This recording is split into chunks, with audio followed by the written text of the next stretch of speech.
Hello everyone and welcome to the Front Page Fables. Here's some entitled parent stories, but before. Dad expects me to text him, call him, and update him daily. Feel like I'm going crazy. Hi everyone. I 25F have read through a ton of similar posts on here, but wanted to write my own as I feel like I'm going crazy and need some external opinions. My parents divorced when I was 2, and my dad has always done his best to be in my life. My older brother and I used to love spending the day with him every Saturday. At some point, when I was around 12 years old, my older brother stopped coming. My mom and dad had some bad custody child support fights early on, and my older brother sided with my mom. I tried to stay neutral to avoid hurting anyone. From there, until college, I would visit my dad alone. He wasn't too pushy about text calls, but would always cross into overprotective. He would text me almost daily to check in, and on the few instances I forgot to answer out at a friend's, fell asleep early, was sick, he'd text my mom and demand to know that I was okay. A few times, my mom was asleep as well and didn't answer, and he called the police to my mom's house in the middle of the night. Our relationship started to get really bad right before college, and we were fighting all the time, but he always attributed it to me being a hormonal teenager. I think it was because I was struggling for more independence. My first year of college, he lost his high-paying job and all his income. He had to move in with his mom, my grandma, to a different state, where they still live together now. She is immunocompromised, and he takes care of her, so they both have essentially not left the house since COVID. He is set on looking for virtual work and has been doing nothing but studying daily, sleeping weird hours, and applying for jobs for the last 5 years. Not even exaggerating, they don't do much else. I haven't seen either of them in 5 years, and he says he isn't ready for me to visit because he is ashamed of the situation. Our current schedule is as follows. We speak on 2x a week on a set day and time for 1 hour each. Both of these calls end up going way over an hour, and he guilts me when I try to wrap up even though I have things to do around the house, fitness classes, dinner to make, etc. During this call, I am not allowed to walk, clean, cook, be outside, or do anything besides sit and listen. If he hears any noise in the background, he gets angry. When I try to push back on this, he says that I probably waste time on 100 other things and can set aside 2 hours or more a week to speak. We don't have much to talk about as I don't like to tell him about my life. He likes to debate or turn everything I mention to him into a negative or life lesson. I have been in an amazing relationship for almost a year that I haven't had the energy to tell him about, because I know he is going to find a million things wrong with it, e.g. he has a different religion, which is apparently the worst thing in the world, even though I am not religious and neither are my boyfriend or dad.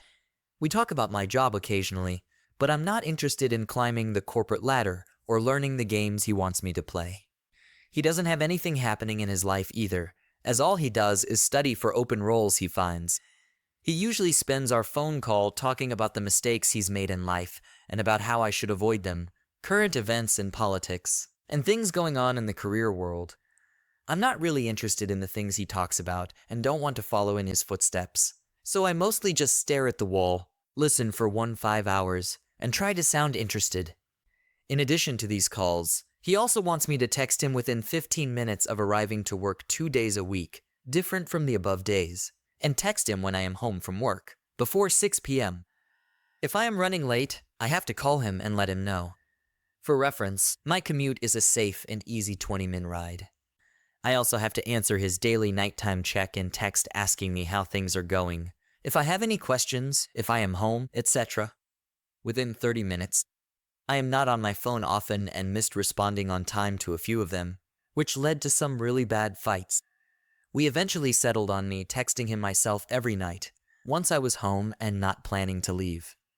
Lastly, he wants me to let him know if I go out on the weekends and text him when I'm home, which I think is fair. One important thing to note is that when I first moved into my own place a couple years ago to be near work, he had very strict rules about where I had to live.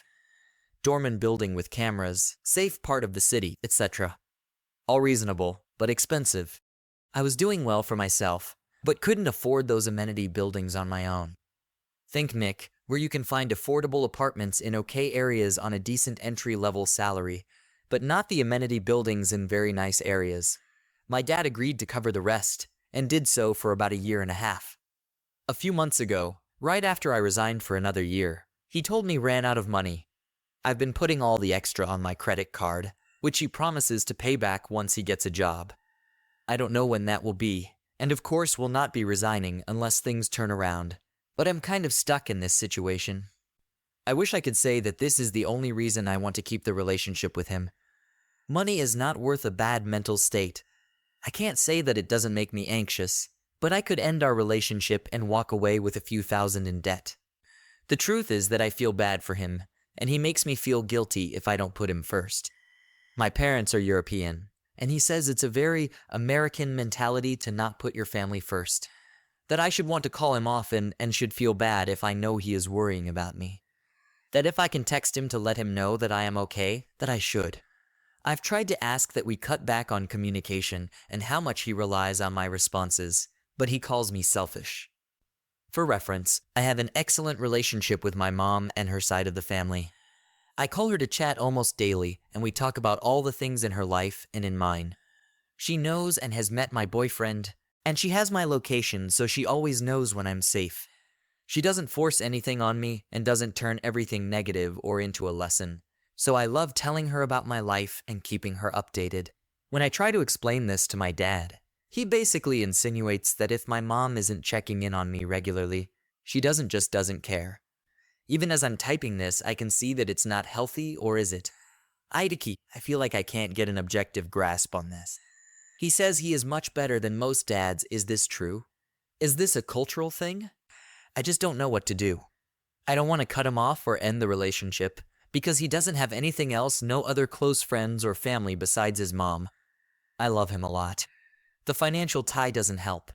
It's easy to suggest setting a hard boundary, but he always follows with, "So you're okay with knowing that I'm stressing out, and there's something you can do to fix it, but you won't."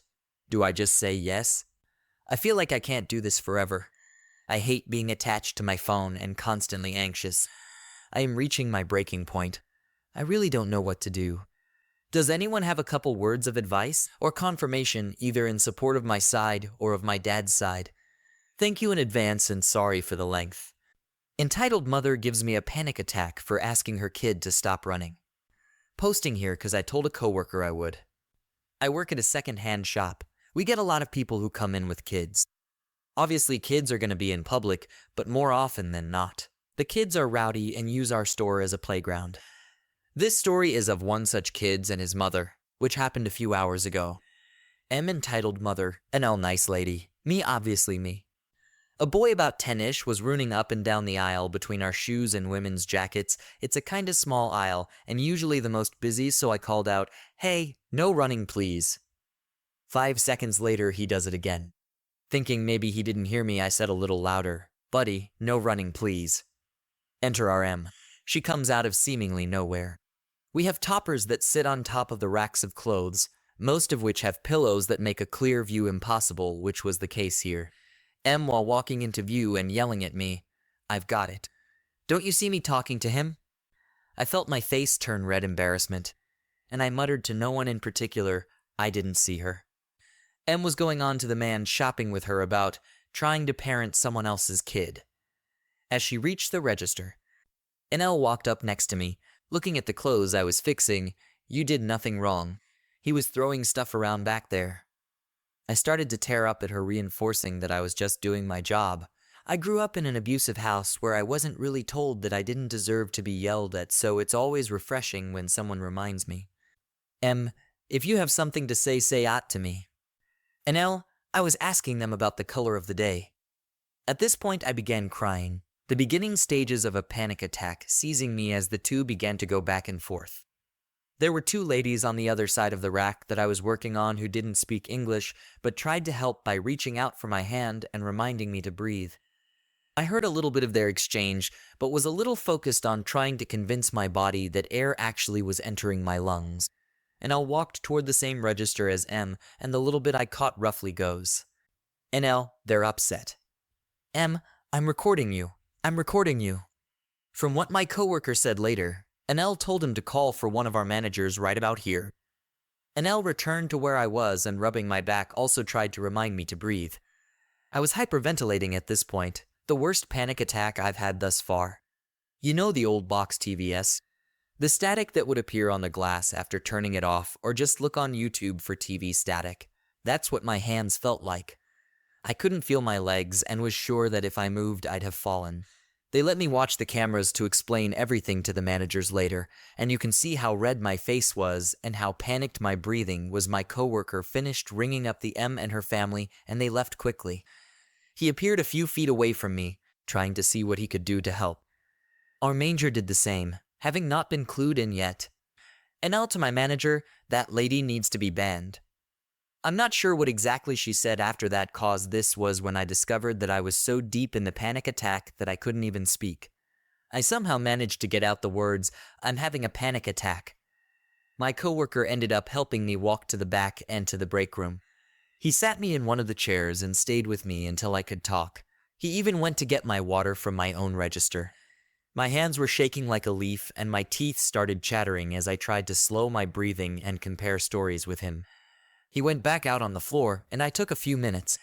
I relayed everything that I caught, and that my coworker had told me to both managers on duty, and the three of us watched the cameras where I gave them a kind of play-by-play. They don't have sound, just video. Everyone, managers, coworkers, and customers agreed that M was a biznatch and a grunt, and should have been parenting her kid instead of letting him run around like a hooligan. And L ended up leaving without buying anything cause M made her so mad, which I feel bad about cause I wanted to thank her. If anything else happens like M getting banned, I'll update, but I doubt it. But hey, maybe I'll end up on a certain Reddit channel, which would be really cool. Girlfriend ex-girlfriend's controlling mother with newborn involved. Preface. My girlfriend and I are both 30 years old and have been together for over a year with a brand new baby that was born 2 months ago. I have 3 children of my own with an ex-wife that we all have been a happy blended family. My girlfriend, me, my 3 kids, and the new baby. Beginning of the signs. Girlfriend's mother has always been very controlling of her life and knows ways to manipulate her with words, texts, phone calls, and mind games. When she got pregnant, her mom was always overbearing about how we should be raising the baby, which name to pick, always trying to get my girlfriend to stay at their house. My girlfriend has her own apartment that she pays for, but is constantly pressured to stay with her parents, and still treats her as if she is a teenager. Examples of this are that we both vape nicotine, and her mom threw a freak out over this and blew up her phone about how she has ruined her life now and the baby's. Fast forward to the baby being born. It was supposed to be a special moment. My mom, and I were in the delivery room with me by my girlfriend's side. When the baby was born, we asked for time to bond with the baby. Instead, her mom refused the requests and stayed at the hospital for the entirety of the time, giving neither my girlfriend or I time to be alone with the baby together. My girlfriend is very introverted and shy and is scared to ever stand up to her mom. We've always argued over me telling her to grow a backbone and set boundaries with her mom, as this is our child and this is our lives. That the only 2 people that know what's best for the baby is her and I, not her mom. Nail in the coffin. When it was time to leave the hospital, we went home with the new baby and come to find out, her mom is planning to stay for weeks at my girlfriend's apartment with us. I had FMLA leave to spend this time with her and the baby. The first night home, her mom came into the room we were in at 5 a.m. and told us to turn off the TV. At this point, I couldn't hold back anymore. Long story short, I went off on her mom and told her to F off and leave us be, and that she was an overbearing bee. I know this isn't the correct approach, but I just couldn't take it anymore. Her mom then told me that my kids were losers, and that I am a loser, and that her daughter doesn't need me in her life. My girlfriend didn't say anything, she was just in shock. Didn't stand up to her mom at all. Her mom told me to leave, and it was a huge argument. She called her husband girlfriend's dad to come over and threaten me. I ended up leaving. Month of withholding child. Girlfriend then said we can't be together anymore because I insulted her family and disrespected them. She went dark on me, and I wasn't able to see my newborn son now for a month. I couldn't believe it. We were super close, and she was nothing like her mother, but her parents are so good at brainwashing her that she believed every word they said. Finally, she began sneaking over to my house when I had my kids for the week, or sneaking me over to her apartment when I didn't have my kids for the week. Her apartment is too small for my kids. Her mother would drive by to see if my car was ever there and vice versa to see if her car was ever at my place. She finally found out, and I told my GF that she needed to set boundaries, and that this was overbearing and controlling, reminding her that she is a 30-year-old adult and should be able to live her life as she should. Current situation, present time. She told her parents that she sees me, but that we aren't together. Although we sleep in the same bed, are romantic, and still sleep with each other. Since she told her parents that, she began letting me see my son less and less. 2 nights a week if I'm lucky. My kids are always asking where she and the baby are because they love them to death and haven't gotten to see their new brother that often like we planned. Each time she goes to see her parents, they instill new brainwashing techniques on her because one night we'll be together having a great time taking care of the baby and bonding.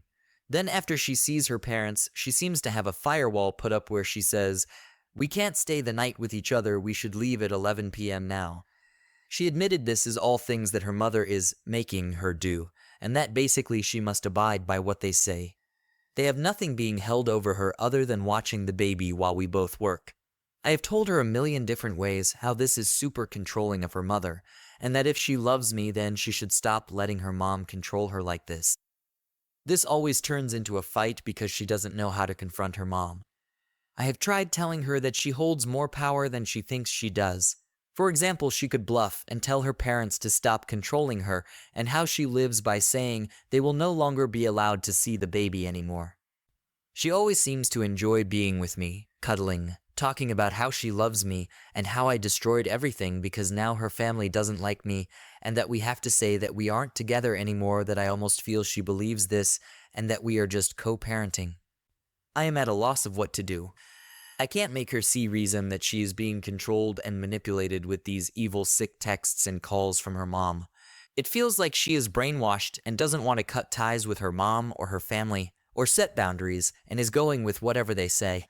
I've tried to detach myself from her, saying I can't be with someone who is under this control, but if there was some way to make her realize that her mom is fucked up, then maybe we could finally raise this baby together instead of her mom believing that this is her mom's baby and not ours. Any suggestions? If it comes from me, it comes off as disrespecting her family, and she punishes me and my kids by keeping them away. When it comes from her mom, it's like gospel. I could take her to court, but her parents are rich, and I don't have money for a lawyer. My child is being withheld, and her mind is constantly changing on if she's supposed to follow her heart and be with me, letting me have time as the father of our baby, or if she's supposed to just stay away from me and raise the baby with her parents in her sheltered life with no friends. What do I do?